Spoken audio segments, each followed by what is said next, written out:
नहीं सुनी, इसको मारा उसको मारा, वो उसको लेके भागा, वो इसको छोड़ गया वाला फॉर्मूला अब तक सारी कथाएं। तो अब कोई ऐसी कथा सुनाओ जो ऐश्वर्य और माधुर्य से भरी हुई हो। तब इन्होंने कहा कि राजन अब ऐसा ही सुनो। कृष्ण शाश्रित सखा कश्चित ब्राह्मणो ब्रह्म वित्तम विरक्त इंद्रियार्थेषु प्रशांतात्मा जितेंद्रिय। इस श्लोक की तरफ हम आपका ध्यान खींच रहे हैं। इसमें कितने विश्लेषण दिए गए। ब्राह्मणो ब्रह्म वित्तम, यानी जो ब्रह्म ज्ञानी है ऐसा ब्राह्मण जो भगवान कृष्ण के सखा है।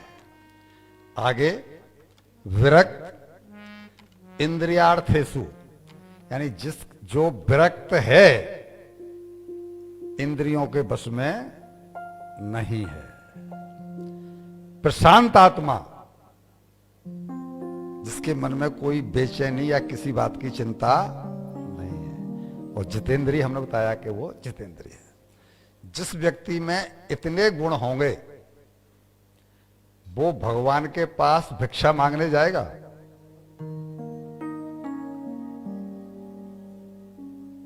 या तो ये श्लोक झूठा है, या फिर जो वक्ता ये कहते हैं कि वो भगवान के पास कुछ मांगने गए थे, कहीं ना कहीं कोई उसको लोचा है। हम तो ये तो नहीं कह सकते कि वो झूठे हैं, लेकिन कहीं ना कहीं ये श्लोक कह रहा है, मैं कुछ नहीं कह रहा। वे बड़े ही ब्रह्मज्ञानी, विषयों से विरक्त, ये सब शब्द तो लिखे हुए हैं भागवत में। वे बड़े ही ब्रह्मज्ञानी, विषयों से विरक्त, शांत चित्त और जितेंद्रिय थे, जो हमने श्लोक की व्याख्या की। सुदामा जी और इनकी मित्रता कृष्ण की हुई उज्जैन में संदीपनी आश्रम में। कृष्ण तो 64 दिन में 64 कलाओं की विद्या सीख करके और वापस आ गए थे, लेकिन ये वहीं पर रुके रहे। क्यों? कृष्ण को तो राज्य करना था, एक ब्राह्मण को क्या राज्य करना था। ब्राह्मण की सार्थकता, ब्राह्मण शरीर की सार्थकता तो वेद पाठी होने में ही है। कोई भी शास्त्र कहता है कि ब्राह्मण शब्द जो है ना वो ब्रह्मा जी से बना है। जब तक ब्राह्मण ब्रह्मनिष्ठ नहीं है तब तक वो केवल जाति से ब्राह्मण है। शास्त्र की दृष्टि में वो ब्राह्मण वाले सांचे में फिट नहीं बैठता। तो ये वहां रुक गए। और जब इनकी विद्या पूरी हो गई, ये अपने यहां अपने घर, इनका ठिकाना है पोरबंदर। गुजरात के रहने वाले हैं सुदामा जी, पोरबंदर के।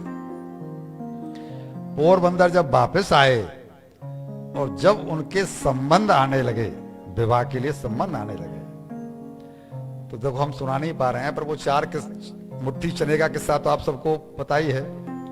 जब ये ईंधन लेने गए थे, जब ईंधन लेने गए थे और बरसात पड़ी और उन्होंने वहां चने जवाए, तो वहां गुरुजी इनको ढूंढते ढूंढते हुए पहुंचे थे। ये प्रसंग भागवत का ही है कि ये दोनों बालक आए क्यों नहीं। गुरु का कर्तव्य बनता है कि जो उसके आश्रम में बालक पढ़ने के लिए आए हैं उनकी उनको देखभाल करनी ही है।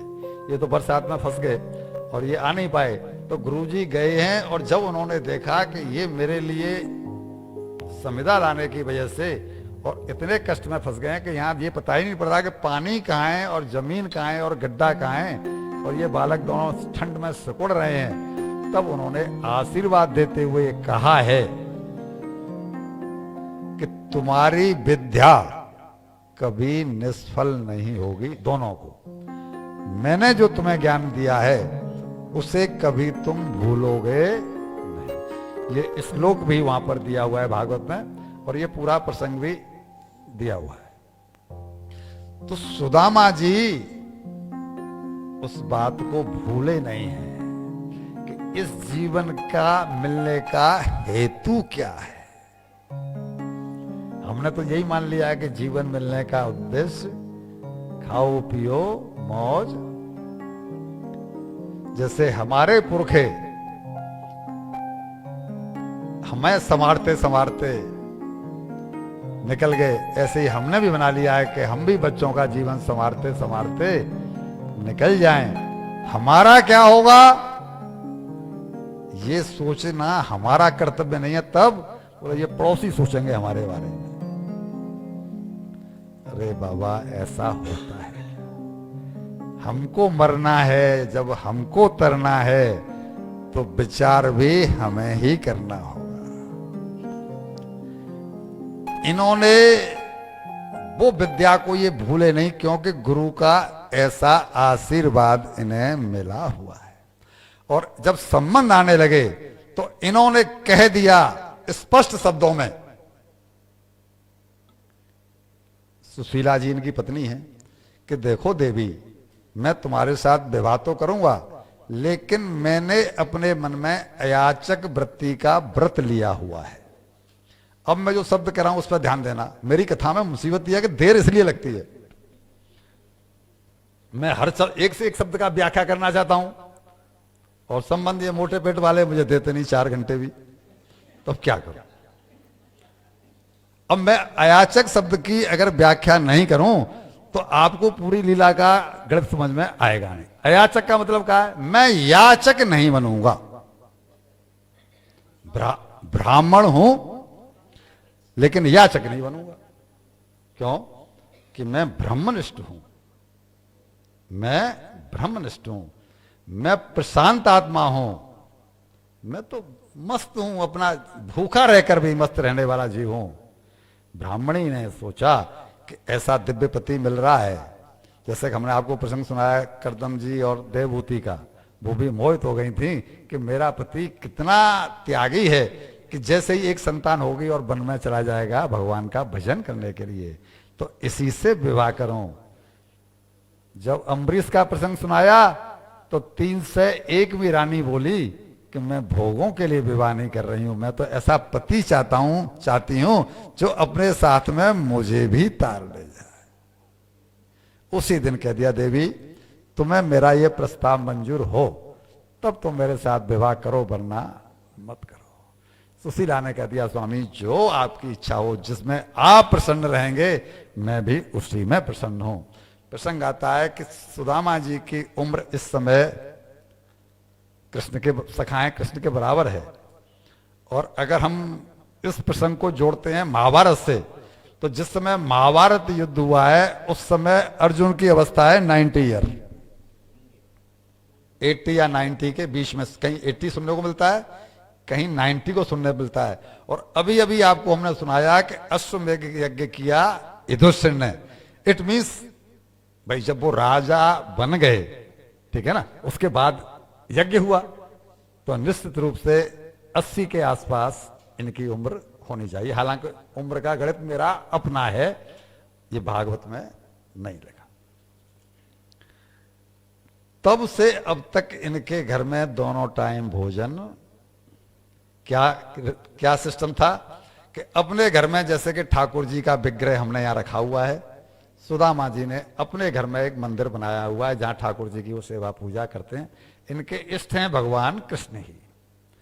और जब वो मंदिर में कोई भी, जैसे कि हम बनियों में आदत है कि भाई अगर ब्राह्मण को जिमाना नहीं है तो सीधा निकालते हैं, सीधे में अपना दाल, आटा, आलू, टमाटर, जो भी जिसकी श्रद्धा है वो निकाल के ब्राह्मण के घर पहुंचा जाए। साड़ी, ब्लाउज, अंगोछा, धोती, XYZ कुछ भी हो, तो जो कोई इनके मंदिर में आके रख जाता था, ये केवल उसी को स्वीकार करते थे, कभी याचना करने के लिए जाते ही नहीं थे। अब कथा को आगे बढ़ाते हैं। 4 मुट्ठी चने को 2-2 मुट्ठी दोनों मित्रों के लिए थी, 2 मुट्ठी सुदामा जी के लिए और 2 मुट्ठी कृष्ण के लिए। इनसे भूल क्या हुई कि भूख लगने के कारण, सर्दी लग रही थी क्योंकि बरसात पड़ रही थी, और भूख लगी थी, सर्दी में भूख जरा बढ़ जाती है, ये 4 मुट्ठी खा गए। दो मुट्ठी चने की चोरी का परिणाम यदि 20 साल की उम्र में विवाह हुआ हो, 25 साल की उम्र में विवाह हुआ हो, और आज उम्र अगर सुदामा जी की 80 साल है, तो 65-70 साल तक कष्ट झेला है दो मुट्ठी चने की चोरी। अब हम जरा अपने अपने अंदर झांक लें। शास्त्र में लिखा है, मैं नहीं कह रहा हूं, यथा धेनु सहस्त्रेषु वत्सा विदन्ति मातरम तथा पूर्व कृतम कर्म कर्तारम विन्दते ध्रुवम। जैसे हजारों गायों में से बछड़ा अपनी मां को खोज लेता है और उसी के थनों में जाकर का अपना मुंह लगाता है। सब गाय एक सी नहीं लगती, हम तो पहचान नहीं पड़ती, सब गाय एक सी, लेकिन यहां लिखा है कि हजारों गायों में से बछड़ा अपनी मां के पास पहुंच जाता है। वत्सा विदंत मातरम, वत्स मतलब उसका बछड़ा जैसे मां को पहचान लेता है, वैसे ही तथा पूर्व कृतम कर्म, उसी तरह हमारे पूर्व के किए हुए कर्म ढूंढ लेंगे। कर्तारम विन्दते ध्रुवम, ध्रुवम लिखा है, ये ध्रुव सत्य है, इसको झुठलाया नहीं जा सकता, नहीं जा सकता, नहीं जा सकता। आप मेरे अपने हैं, जो भूलें हो गई वो हो गई।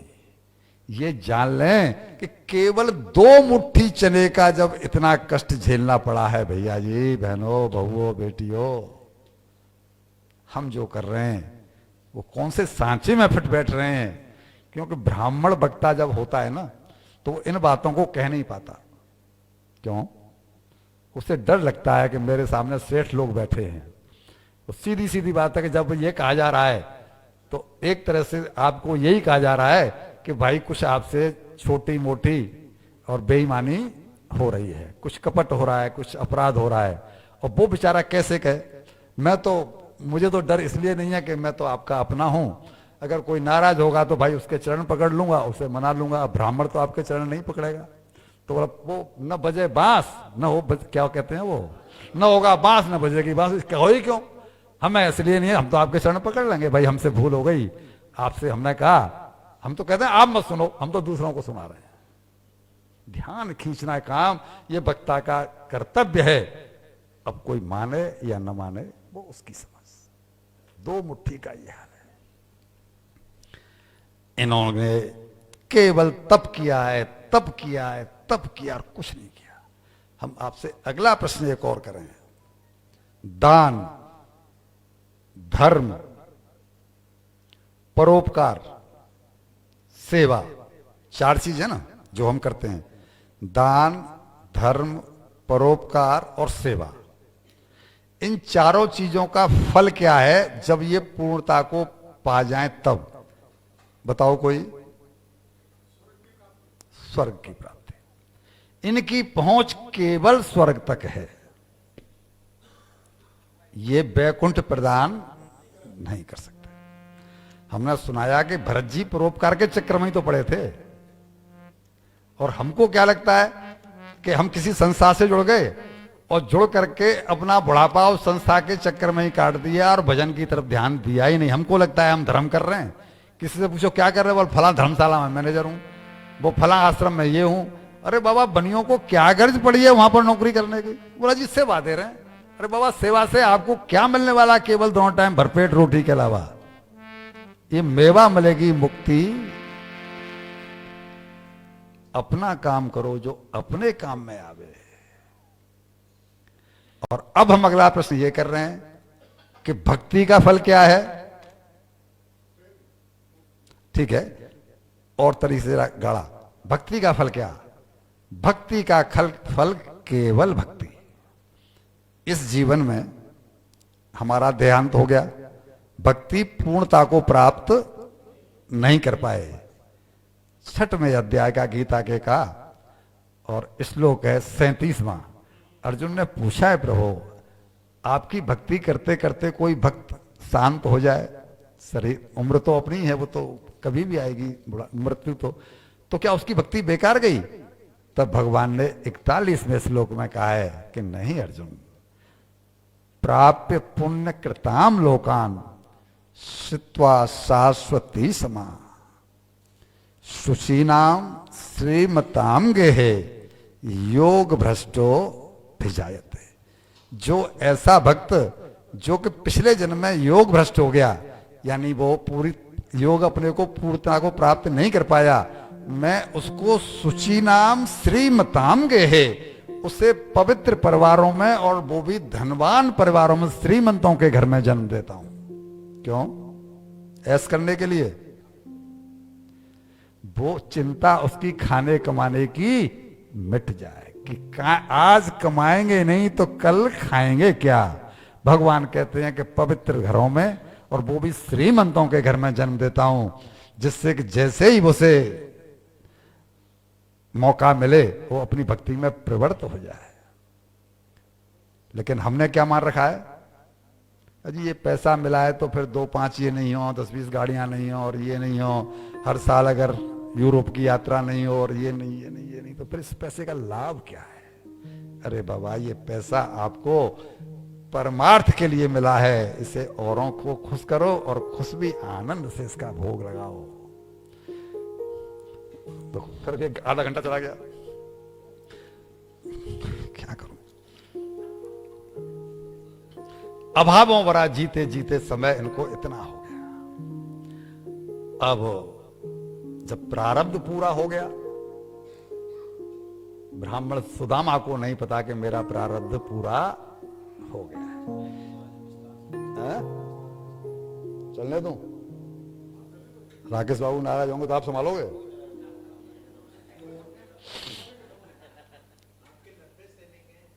ये बात बोलिए श्री बांके बिहारी की जय। बहुत बढ़िया, अच्छा लगता है जब आप मुझ में, मैं तो आपको मानता ही हूं अपना, लेकिन जब आप अपनापन दिखाते हैं तो हमारा उत्साह जरा बढ़ जाता है, सीना चौड़ा हो जाता है, अच्छा लगता है। तो भगवान अब देखे, ये तो प्रशांत आत्मा है और अयाचक व्रत लिए हुए है, ये कभी मेरे पास मांगने के लिए आएगा नहीं। आज तक नहीं गया तो अब क्या जाएगा? दूसरी बात यह कि इसको यह पता ही नहीं है कि इसका प्रारब्ध पूरा हो चुका है। भाई, जिन लोगों के प्रारब्ध फूटे हुए हैं वो कहां कथा भागवतों में जा पाते हैं, भजन में प्रवृत्त हो पाते हैं। और हम में से ऐसे बहुत से लोग हैं जिनकी के 25-30 साल की उम्र में ही भक्ति में रुझान हो गया है, उनको बड़ा सुंदर लगता है। और हम में ऐसे बहुत से भी लोग हैं जो 70 साल के हो गए, लेकिन तभी भी उनको कोई खास, ठीक है मौके पर चले गए टाइम पास करने के लिए, लेकिन रुचि कोई खास नहीं है। ये दोनों बात इस बात को इंगित करती हैं, इस बात की ओर इशारा करती हैं कि प्रारब्ध का चक्कर है ये। तब भगवान ने विचार किया कि मुझे ही कुछ करना चाहिए, क्योंकि सुदामा का प्रारब्ध पूरा हो चुका। हमने आपको बताया था अनग शब्द भगवान ने अर्जुन को कहा है। अनग, अग कहते हैं पाप को, अनग मीन्स निष्पाप। अब मेरा सुदामा निष्पाप हो गया है। जो इससे 2 मुट्ठी का जो इसके ऊपर कलंक लगा, वो कलंक इसका, यानी मैंने इसको इतना तपाया है, इतना तपाया है कि अब इसमें कोई शेष रह ही नहीं गया पाप। और आज भगवान एक ब्राह्मण का रूप लेके और इनकी कुटिया पर आए हैं। वो भी कब? जब सुदामा जी और अपनी त्रिकाल संध्या के लिए और नदी किनारे गए हुए। भिक्षामि देहि भिक्षामि देहि, ब्राह्मण के रूप में आकर के जो स्वर गुंजायमान किया है। सुशीला जी बाहर निकल के आए, पत्नी सुशीला बाहर निकल के आई, चौंक गई कि हमारे घर पे कोई याचक, हमारे घर पे कोई भिक्षुक, और वो भी ब्राह्मण। यहां तो सबको पता है कि हमारे यहां 2-2 3-3 दिन तक चूल्हा नहीं जलता। वो गांव ही ब्राह्मणों का था, वो गांव ही पूरा ब्राह्मणों का था। प्रसंग यही आता है। तो यहां तो एक तो सब ब्राह्मण हैं, तो उन सबको तो कहीं जाना नहीं, वो हमारे यहां क्यों आएंगे। दूसरे आसपास सबको पता है कि सुदामा तेजस्वी तपस्वी ब्राह्मण हैं, लेकिन उनके घर में 2-2 3-3 दिन तक चूल्हा नहीं जलता। बाहर निकल के आई तो बड़ी ही संकोच के साथ बोली, विप्रदेव आप लगता है कहीं बाहर से आए हैं। क्यों देवी? कि यहां तो सबको पता है कि हमारे घर में तो अन्न का एक दाना भी नहीं होता। विप्रदेव हमारे घर में 3 दिन से चूल्हा नहीं जला है। जीवन में पहली बार मेरे दरवाजे पर एक भिखारी आया, एक भिक्षुक आया, और मैं इतनी अभागी हूं कि ये कहना पड़ रहा है आपसे कि मेरे घर में अन्न के 2 दाने भी नहीं है। भगवान तो आए थे केवल उसको ये बताने के लिए कि मैं सुदामा जी का मित्र हूं। तो बोले, देवी क्या ये घर सुदामा जी का नहीं है? बोला, हाँ घर तो सुदामा जी का ही है। तो ऐसा कैसे हो सकता है? क्यों विप्रदेव, क्यों नहीं हो सकता? अरे वो तो द्वारकाधीश के मित्र हैं। ये नहीं कहा है कि सुदामा के द्वारकाधीश मित्र हैं, ये कहा है कि वो तो द्वारकाधीश के मित्र हैं। और द्वारकाधीश के मित्र के यहां 3-3 दिन तक चूल्हा नहीं जले। हे देवी, इस बात पर कौन भरोसा करेगा? ब्राह्मणी बोली, विप्रदेव हो सकता है ऐसा ही हो, लेकिन मुझे पता नहीं कि मेरे पति उनके मित्र हैं। उन्होंने मुझे आज तक कभी बताया ही नहीं है। लेकिन सत्यता विप्रदेव यही है कि मेरे घर में 2 दाने भी नहीं है, और मैं आपको सिवाय नमस्कार करने के कुछ देने की पोजीशन में। भगवान का उद्देश्य पूरा हो चुका था।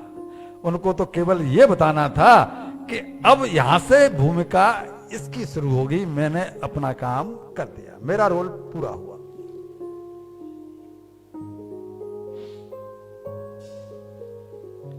ठीक है देवी, अगर आप कहती हैं तो ऐसा ही होगा।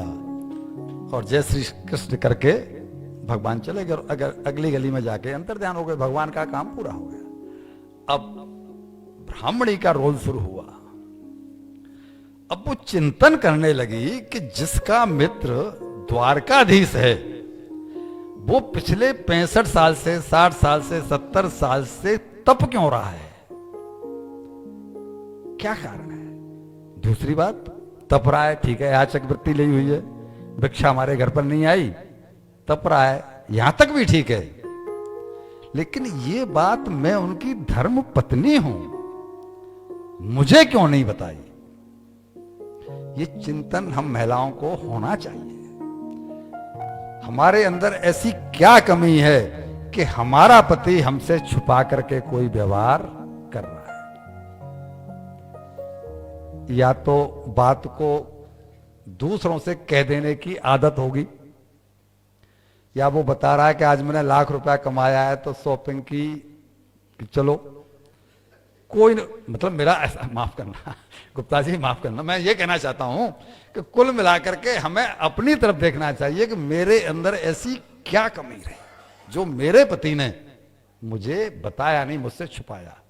और उनको यही होश आया, यही ख्याल आया कि लगता है मेरे महिला स्वभाव के कारण कि पिछले इतने सालों से मेरे शरीर पर ढंग के कभी वस्त्र नहीं आए, भरपेट कभी भोजन नहीं किया, शरीर में एकदम जर्जर हो चुका है शरीर। सोचा हुआ कहीं ये महिला स्वभाव के कारण मुझसे ये नहीं कहे कि जब तुम्हारे मित्र द्वारकाधीश हैं तो जाके थोड़ा सा, बिल्कुल यही होगा, उनका निश्चय हो गया कि। लेकिन अब वो बोले कि द्वारकाधीश तो भगवान है, मेरे पति की उनसे मित्रता है, ये सारे दिन उन्हीं का तो भजन करते हैं, तो मैं अपने पति को उनके दर्शन करने के लिए तो अवश्य भेजूंगी, लेकिन भिखारी नहीं बनने दूंगी, याचक नहीं बनने दूंगी। और जब शाम को सुदामा जी लौट के आए हैं, प्रसन्न पत्नी का चेहरा देखा। क्या बात है देवी, आज तुम्हारे चेहरे पर बड़ी प्रसन्नता है, ऐसा क्या हुआ है देवी? क्या घर में कहीं से भिक्षा सीधा आ गया है? जो नहीं नाथ, सबको सीधा देने वाला आज हमें एक उसके कुछ और ही लीला लगती है, होने वाली है। क्योंकि आज एक विप्र हमारे घर पर आए थे और उन्होंने बताया कि वो आपके मित्र हैं, द्वारकाधीश का नाम ले रहे थे कि द्वारकाधीश आपके मित्र हैं। तो मेरे चेहरे पर प्रसन्नता इसलिए है कि द्वारकाधीश तो भगवान कृष्ण हैं और वो आपके इष्ट हैं, आप उन्हीं की पूजा करते हैं। तो आपके इष्ट के पास मैं आपको जाने के लिए कह रही हूं, आप चले जाओ और अपने इष्ट के दर्शन करके आओ। सुदामा जी को सांप सूंघ गया कि इतने दिनों से जिस बात को मैं छुपाए पड़ा था, आज कौन आया जो इसको ये बात बता गया।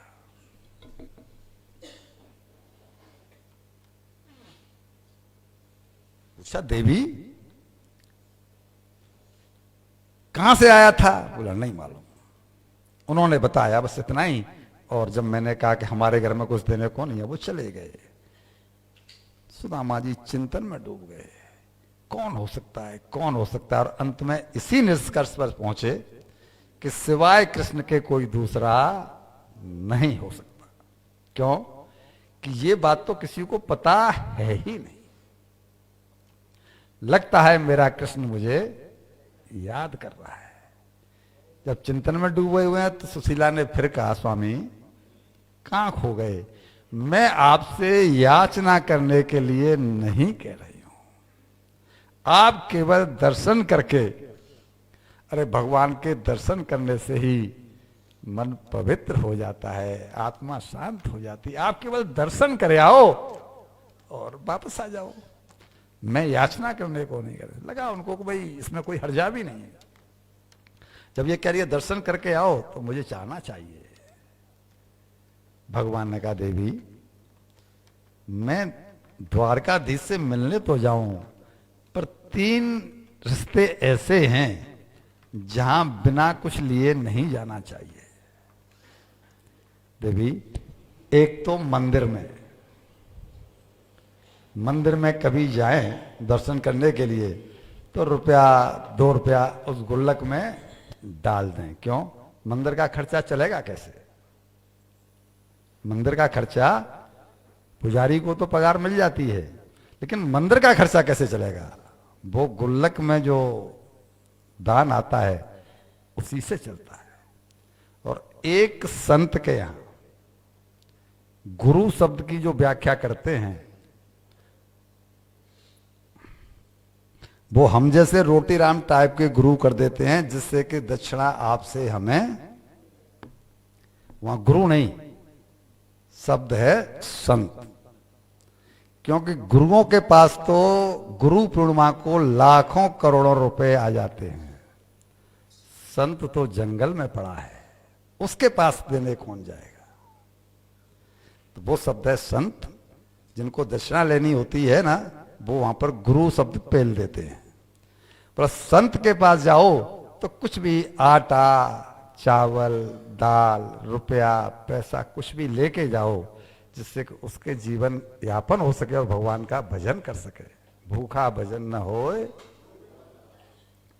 और तीसरे अपने मित्र नहीं साहब, मित्र के यहां। माँ बाप तो आपको दे रहे हैं, आप उनके लिए क्या लेके जाओगे?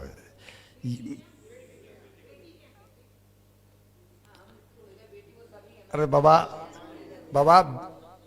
अरे शारदा जी, बेटी आ गई लौकिक स्तर पर और हमें इस समय सुदामा जी के स्तर पर।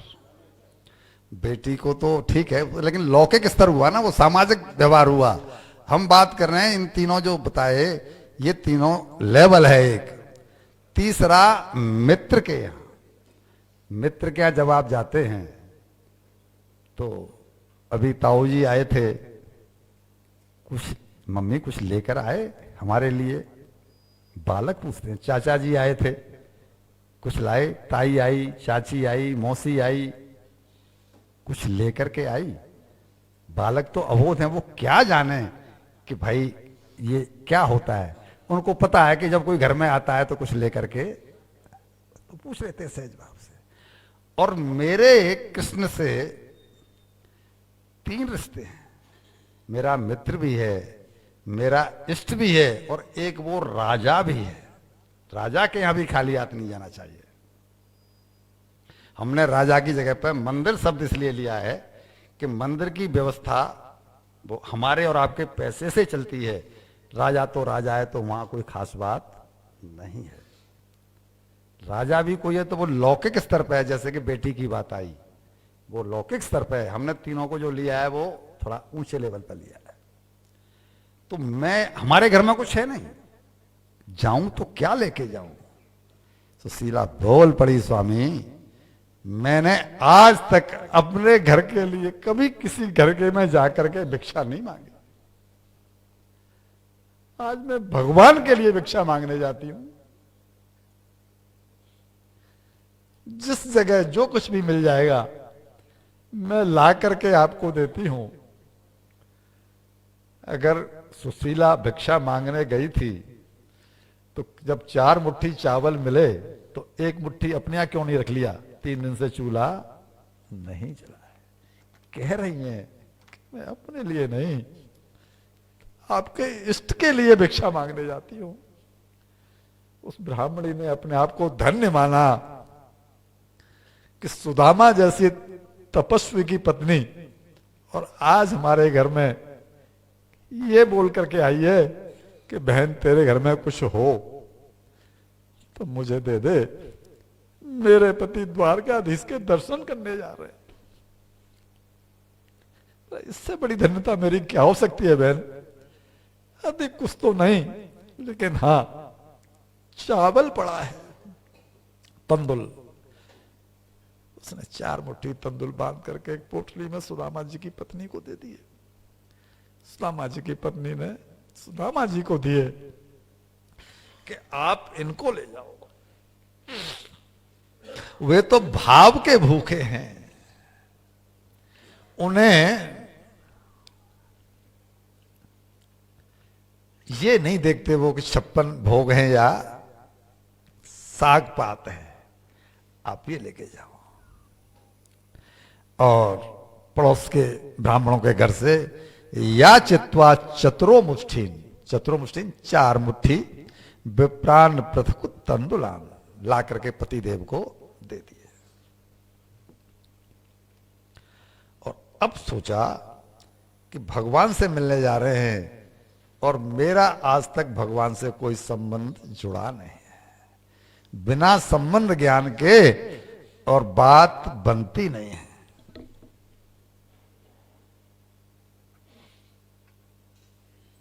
एक पत्र लिखा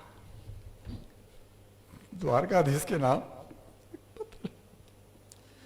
ये मेरे पति आपसे बड़े हैं उम्र में। इन्होंने मुझे पूछ लिया तो बोला आपसे बड़े हैं तो आप आज से हुए मेरे देवर और मैं हुई आपकी भाभी। एक पत्र आपके नाम भेज रही हूं। अगर ये संबंध स्वीकार न हो तो कोई बात नहीं, हम तो जीव हैं, आप ब्रह्म हैं। अगर ये संबंध स्वीकार हो तो इन्हीं के हाथों इसका उत्तर भी भेज देना नाथ। पत्र उनके झोले में डाल दिया और सुदामा जी मन ही मन बड़े प्रसन्न थे जाते हुए। क्यों? आज मुझे प्रत्यक्ष कृष्ण के दर्शन होंगे। हृदय में दर्शन तो रोज ही करते थे, 24 घंटे उन्हीं का नाम लेते थे, लेकिन साहब हमारी आपकी बात टेलीफोन पर हो उसकी बात अलग है, और जब आमने सामने मिले और दोनों सीने से सीना लग करके जब चिपट के मिलते हैं तो उसकी बात कुछ अलग ही होती है। लेकिन इनका फॉर्मूला था कि मेरा अजीज भी तू है, मेरा तो नसीब भी तू है, मेरा अजीज भी तू है, मेरा नसीब भी तू है। प्यारे, इस दुनिया की भीड़ में सबसे करीब भी तू है, इस दुनिया की भीड़ में सबसे करीब भी तू है। तुझसे ही खिंचती है कन्हैया मेरे जीवन की डोर, तुझसे ही खिंचती है कन्हैया मेरे जीवन की डोर। मेरा प्राण भी तू है, मेरी मंजिल भी तू है, मेरा प्राण भी तू है, मेरी मंजिल भी तू है। अभी ये थोड़ी दूर ही चले थे, 3 दिनों से भूखे तो थे ही। पैदल कितनी देर चल पाते, कितनी दूर चल पाते? 5-7 किलोमीटर ही चले कि आगे एक नदी पड़ गई। अब नदी पड़ गई तो जाएं कैसे, नदी पार कैसे हो? जेब में 1 पैसा है नहीं, और वहां नाव भी कोई नहीं है, वहां नाव भी कोई नहीं है, और एक जेब में पैसा भी नहीं है। क्या करेगा भक्त? किनारे पे बैठ के आर्त पुकार कर रहा है, हे कृष्ण तेरे दर्शन करने के लिए आ रहा हूं, ये नदी कैसे पार होगी मुझे नहीं पता। वो जो हमने आपको दुआ सुनाया था कि तुझसे नहीं सुलझे जब तेरे उलझे हुए धंधे, तो भगवान के इंसाफ पर तू छोड़ दे बंदे, वो खुद ही तेरी मुश्किलें आसान करेगा, जो तू नहीं कर पाया वो भगवान करेगा। और भगवान के कानों से जो इनकी आर्त पुकार टकराई, भगवान ने एक मल्लाह का रूप धारण किया और एक नौका लेकर के और चल पड़े द्वारकापुरी द्वारकापुरी द्वारकापुरी करते हुए, आवाज देते हुए। द्वारकाधीश भगवान मल्लाह के रूप में अपने भक्त को खुद लेने के लिए आए। जग नैया हमार, नैया में हम हैं और हम में संसार। जग नैया हमार, जग नैया हमार, नैया में हम हैं और हम में संसार। जग नैया मेरी नैया, जग नैया मेरी नैया, जग नैया हमार, जग नैया हमार। नैया में हम हैं और हम में संसार। हम ही है नदिया, हम ही किनार, हम ही है नदिया, हम ही किनार। हम ही है बटोई, हम ही है बटोई, बने खे बनहार। करता बिन पैसा पार, करता बिन पैसा पार। नैया में हम हैं और हम में संसार। जग नैया मेरी नैया, जग नैया मेरी नैया, जग नैया हमार, जग नैया हमार। है नैया में हम हैं और हम में संसार।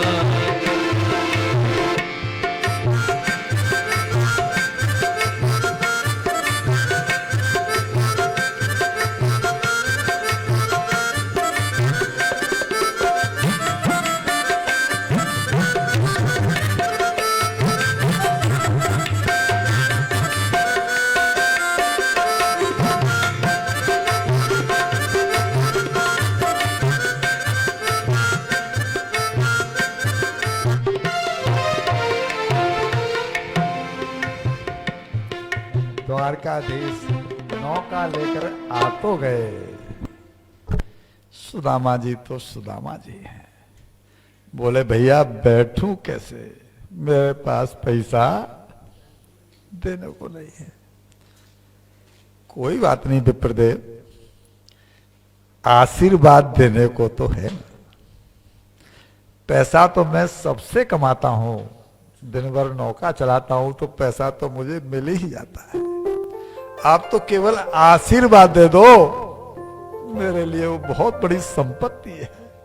हाँ भैया, आशीर्वाद जरूर दूंगा, तेरा संसार तेरा परिवार भला भला। आओ विप्रदेव बैठो।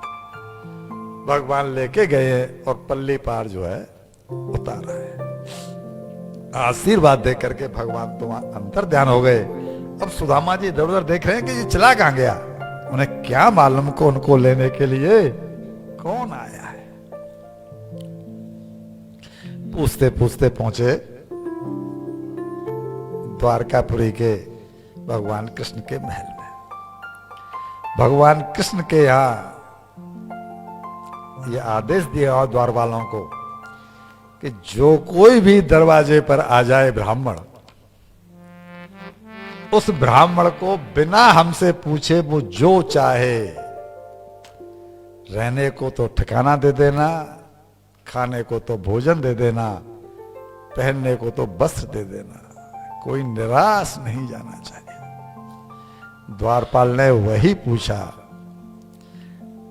कहिए ब्राह्मण देव क्या सेवा करें आपकी, क्या इच्छा है। कह दिया सुदामा जी ने, भैया मैं याचक नहीं हूं। तो फिर क्यों आए? याचक नहीं है तो फिर क्यों आए? तो इसलिए आए कि तुम्हारे जो स्वामी है ना कृष्णचंद्र, वो मेरे मित्र हैं। मेरो नाम सुदामा मित्र, पुरानी मनमोहन से यारी है।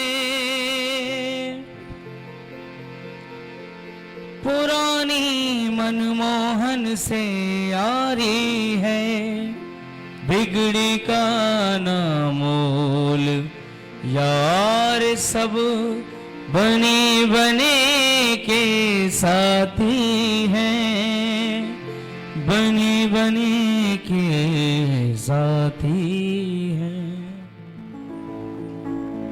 मैं तो तुम्हारे स्वामी और अपने मित्र श्री कृष्णचंद्र के दर्शन करने आया हूं। उसने ऊपर से नीचे तक देखा सुदामा जी को। तुम और हमारे स्वामी के मित्र ब्राह्मण विप्रदेव, मित्रता तो बराबर वालों में होती है। गरीब और अमीर की मित्रता नहीं होती। कहां आप और कहां हमारे स्वामी। बचपन की मित्रता है द्वारपाल, तो भी कैसे हो गई? वो तो तब भी राजकुमार थे, राजा नहीं थे। तो मथुरा में भी राजकुमार तो थे ही। और आप कैसे हुए? अब उसको क्या जवाब दें? कैसे हुए तो उसे पता नहीं। इन्होंने तो यहां तक कहा है कि भैया हमारी मित्रता ही नहीं है, हम दोनों तो साड़ू भाई भी हैं। तब तो उसको चक्कर आते आते बचा। साड़ू भाई? हाँ। बोला मेरी पत्नी और तुम्हारे स्वामिनी दोनों आपस में बहन हैं। तो बोला विप्रदेव बात गले से नहीं उतरती। क्यों? बोला ऐसा कौन बाप होगा जो अपनी एक कन्या को विवाहेगा कृष्णचंद्र के साथ और अपनी दूसरी कन्या को विवाह देगा आपके साथ। तब इन्होंने सुनाया, भैया देखो जब समुद्र मंथन हुआ था ना, तब उसमें से तुम्हारी मालकिन लक्ष्मी जी निकली थी और उसी में से दरिद्रा भी निकली थी। तुम्हारे स्वामी को मिली लक्ष्मी जी और मेरा विवाह हुआ दरिद्रा के साथ।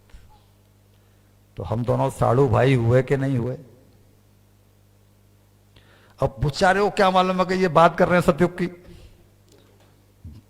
द्वारपाल क्या जाने, उसके गले से बात उतरी नहीं, ऊपर से नीचे तक देखे।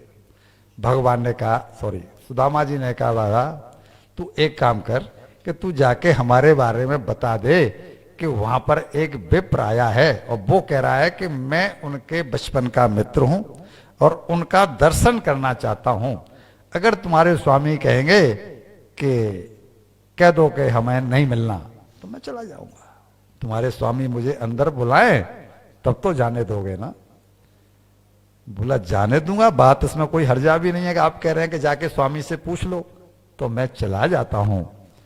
और ये अंदर गए हैं, कह रहे हैं अरे द्वार पालो कन्हैया से कह दो, अरे द्वार पालो कन्हैया से कह दो, इधर पे सुदामा गरीब आ गया है, इधर पे सुदामा गरीब आ गया है।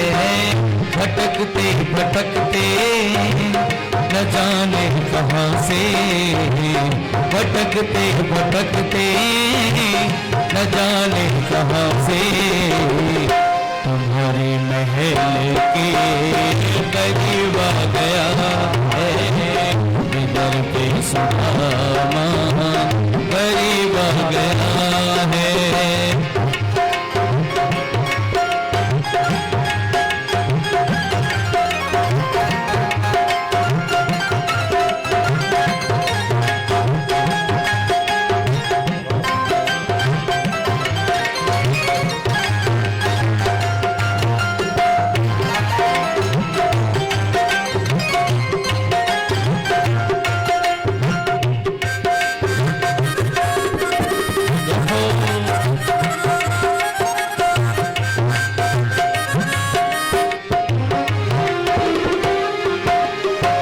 न सर पे है पगड़ी न तन पे है जामा, बता दो कन्हैया को नाम है सुदामा, है बता दो कन्हैया को नाम है सुदामा।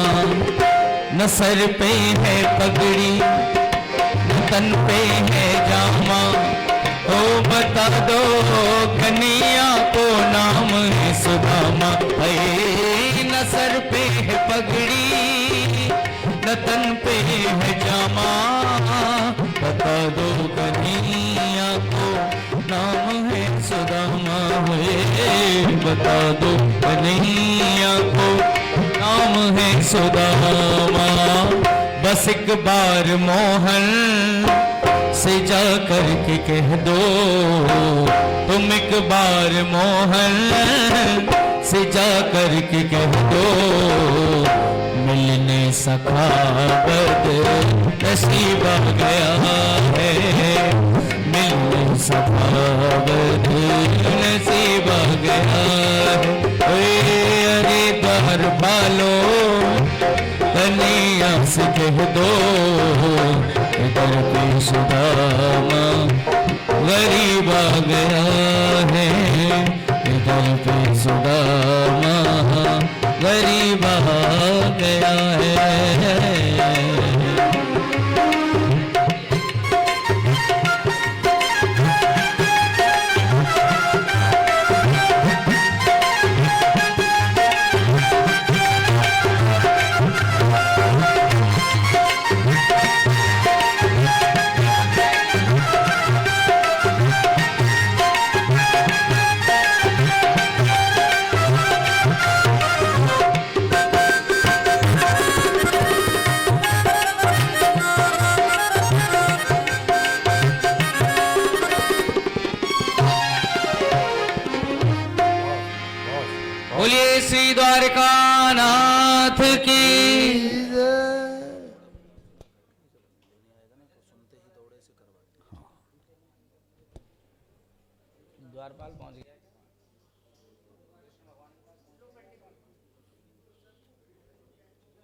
अपने दरबार में भगवान बैठे हैं, भगवान कृष्ण अपने राज दरबार में बैठे हैं। द्वारपाल बोला, विप्रदेव मैं जाता हूं, लेकिन जब तक मैं वापस नहीं आ जाऊं तब तक आप मेरे पीछे पीछे नहीं चलना और यहीं पर इंतजार करना।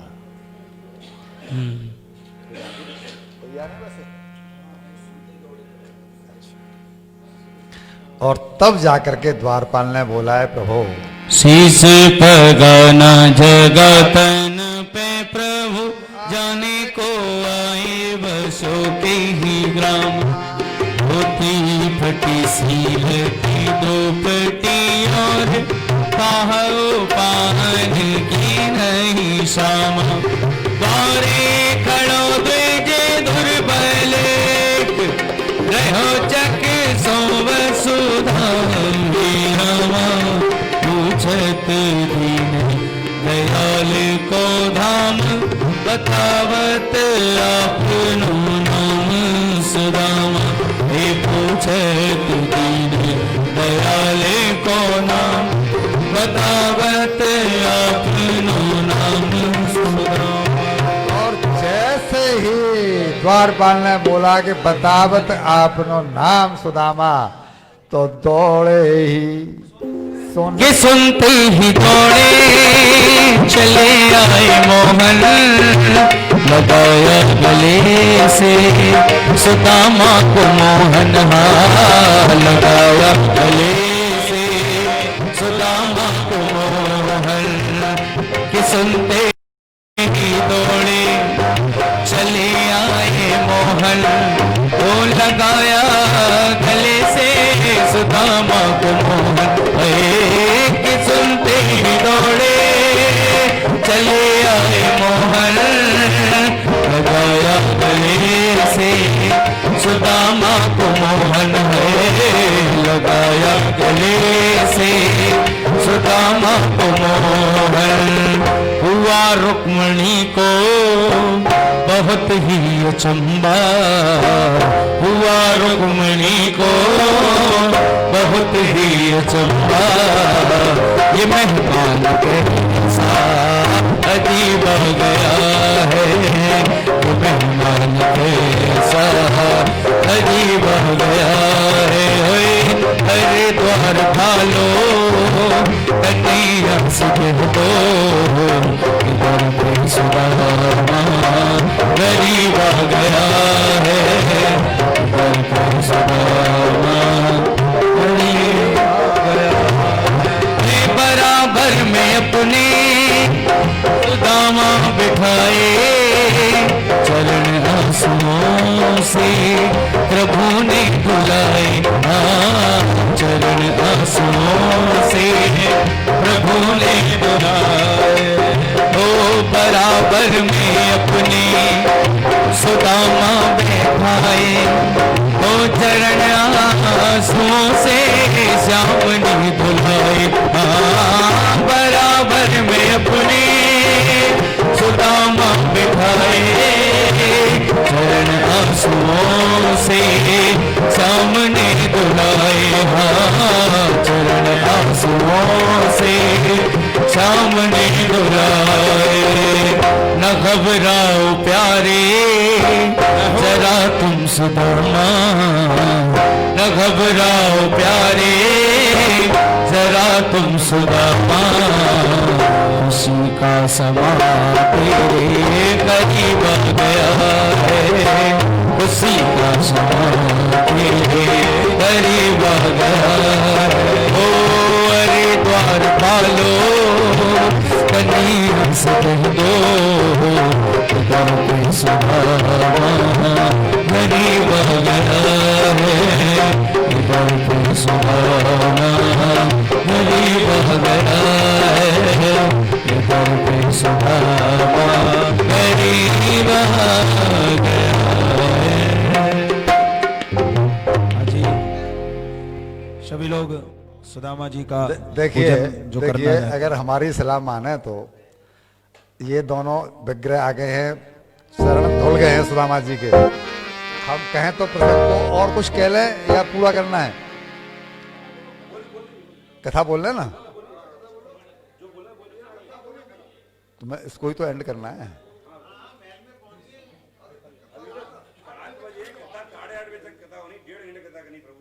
तो आपने बीच में झांकी बोला, बीच में झांकी आई प्रभु, हम तो बाद में झांकी बोले। लेकिन बाबा इस प्रसंग को मुझे कहने दो, झांकी का उन भावों का भोग लगाइए। भावों का तो भोग लगाओगे ना प्रभु जी, तो भावों का हमने क्या भरा है उसमें कचौड़ी में, जरा उसका मसाला तो देखो। राकेश बाबू का गुस्सा जायज है, ये चाहते थे कि लीला को हम लें 7:45 बजे या 8 बजे। भाई हमको तृप्ति नहीं होती। हमने राकेश बाबू को दिन में भी बोला था कि जो भाव हमने लिखे हैं उनका रसपान अगर हम नहीं कर पाते तो हमारे मन को कष्ट होता है, हमें करने दो। ये सबको पता है कि ये लीला जो हो रही है वो क्या है, किसने, सब आप सब रसिक श्रोता है।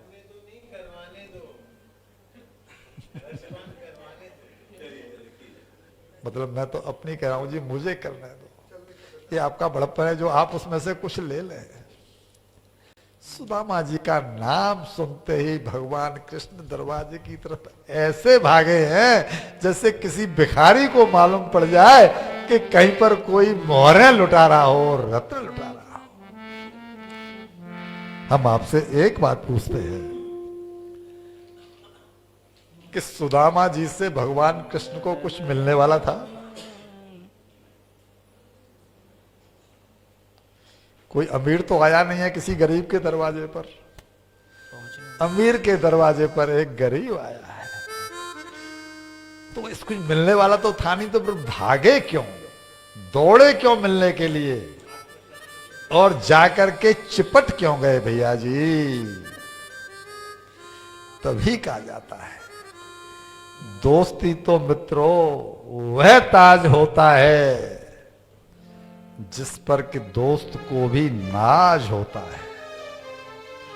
सुदामा को देख के पता चलता है कि भगवान भी दोस्ती का मोहताज होता है।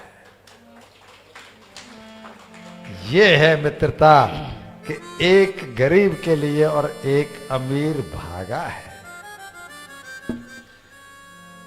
दोनों चिपके पड़े हैं। सुदामा जी को ठाकुर जी नहीं छोड़ रहे, कह रहे हैं सुदामा भैया तू मुझसे बड़ा है, तू अभी तक मेरा हालचाल जानने के लिए कभी आया नहीं। बड़ों का फर्ज बनता है कि छोटों का हालचाल पूछते रहे।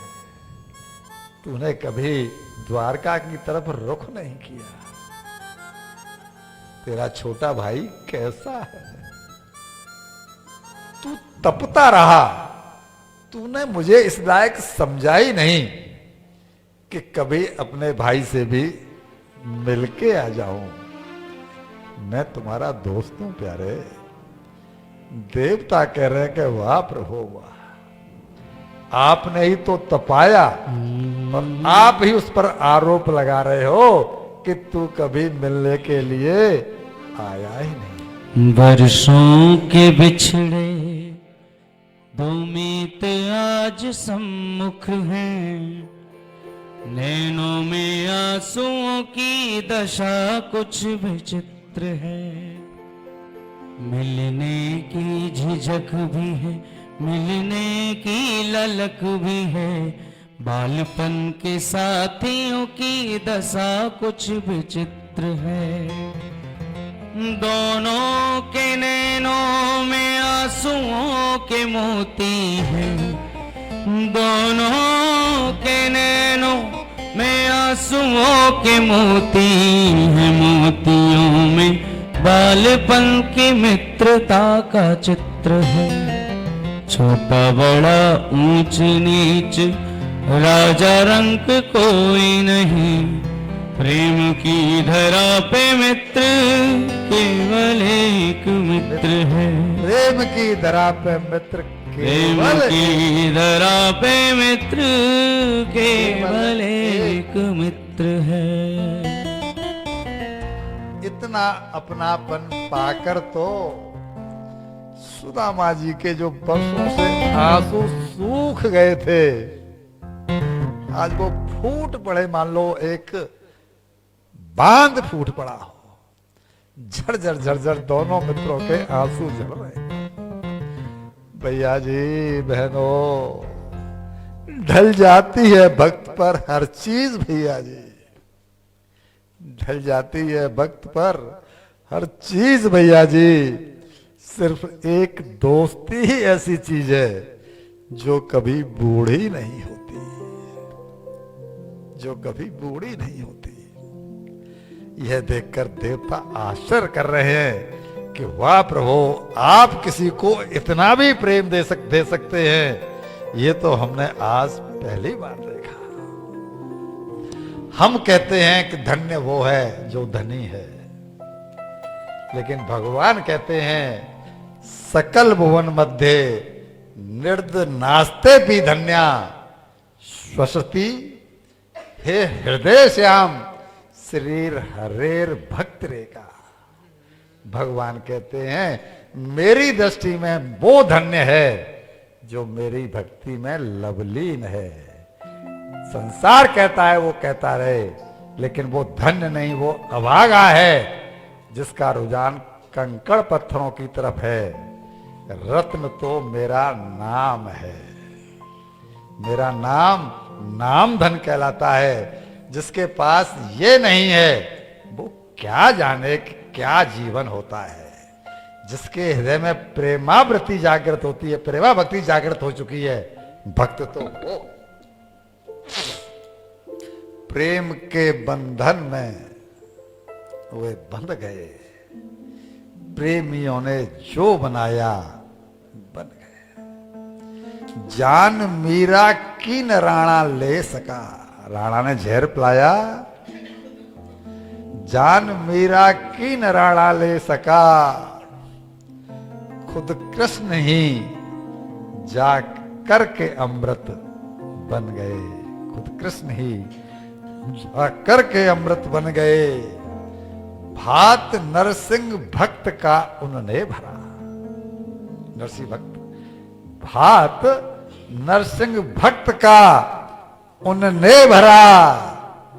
सेठ सांवल दास मोहन बन गए, सेठ सांवल दास मोहन बन गए। प्रेम से परिपूर्ण जिसने दिल दिया, कौन सा दिल दिया है? प्रेम से परिपूर्ण, प्रेम से परिपूर्ण जिसने दिल दिया। बिक गए बिन मोल चाकर बन गए। भाव तुलसी दास का पूरा किया, छोड़ मुरली धनुर्धारी बन गए। प्रेम के बंधन में मोहन बंध गए। प्रेमियों ने जो बनाया बन गए। हे परीक्षित, जब प्रभु बहिर्मुख हुए, बहुत देर तक दोनों मित्र एक दूसरे को आलिंगन करके रोते रहे। जब प्रभु बहिर्मुख हुए तो सुदामा जी का हाथ पकड़े पकड़े ही और महलों में ले जाकर अथोप्य वेश परंग के स्वयं शक्य समहरणम, अपने पलंग पर सुदामा जी को बिठाया। भैया जी, हम जैसे भौतिक जीव किसी गरीब को तो छोड़ो, अपने खास भाई को या अपने खास परिवारी जन को भी अपने बेडरूम में ले जाके नहीं बिठाते, लिविंग रूम तक ही एंट्री रह करके रह जाती है। भगवान अपने पलंग पर ले जाकर के सुदामा जी को और अपने बराबर में बिठाया है। जो पंडित जी ने अभी भजन गाया कि बराबर में अपने सुदामा बैठाए। प्रभु रुक्मिणी जी से बोले, देवी देखो तो हमारे महलों को पवित्र करने के लिए आज विप्र सुदामा पधारे हैं। जल्दी से गुलाब जल लाओ, मैं इनके चरणों को पखाड़ कर इनका चरणामृत लेना चाहता हूं। चरणामृत को महलों में छिड़क कर अपने महलों को पवित्र करना चाहता हूं। देवी लेकर के आई हैं गुलाब जल, परात लेकर के बैठी हैं रुक्मिणी जी। और जैसे ही भगवान कृष्ण ने सुदामा जी के पैरों को पखारना शुरू किया है और जो तलवों के नीचे हाथ पहुंचा और उसमें चुभे हुए हैं कांटे, उन्हें तो पता नहीं। और जैसे ही कांटे पे हाथ लगा सुदामा जी की चीख निकल गई।